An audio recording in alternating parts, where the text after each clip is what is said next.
Hi, this is E.T. Strongman Paul Anderson represents, for those who came of age in the late 1950s, the je ne sais quoi of the sports world. In other words, his physique, training methods, strength feats defied any standard of normality. They placed him, as ancient Greece did Hercules, among the demigods. Paul Anderson, born 1932, Toccoa, Georgia, died 1994, Vidalia, Georgia. Cause of death, Bright's disease. That's nephritis. Possibly made worse by a high consumption of protein and fats. In his prime, Paul, at 5 feet 9 inches tall, weighed between 360 and 400 pounds, or 160 to about 181 kilos. His chest measured 50 inches, or 127 centimeters. He was, perhaps, the strongest human who ever lived. A world record holder in both Olympic-style lifts, he held 26 records, and the power lifts, the bench press, the deadlift, in which he pulled up 820 pounds, or about 372 kilos, and the squat, for which his unofficial lifts remain unequaled, even by contemporary lifters, using anabolic steroids and those spring-like lifting suits. He performed a backlift in 1957 of 6,000 pounds. That's 3 tons, 2,700 kilos. Anderson's fame, already legendary in the U.S. by 1953, reached across the globe in 1956. That was after Anderson, lifting at the Melbourne Olympics, sick with in-ear infection and 103-degree fever, hoisted up a record clean and jerk of 413 pounds, about 187 kilos. Result, he won the gold. The New York Times reported, and I quote, "On the third attempt, he asked God for a little extra help and got it." Anderson's top official lifts eventually were clean and jerk 440 pounds, that's about 200 kilos, and a squat of 930 pounds, that's about 420 kilos. But his unofficial lifts were even higher. He could bench press 628 pounds, that's about 285 kilos.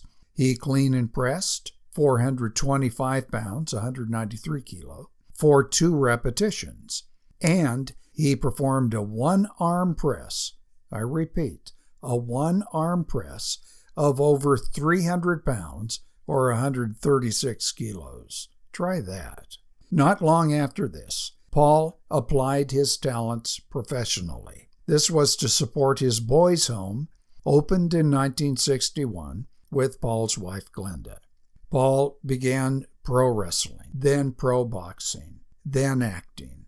The result, he lost his amateur status.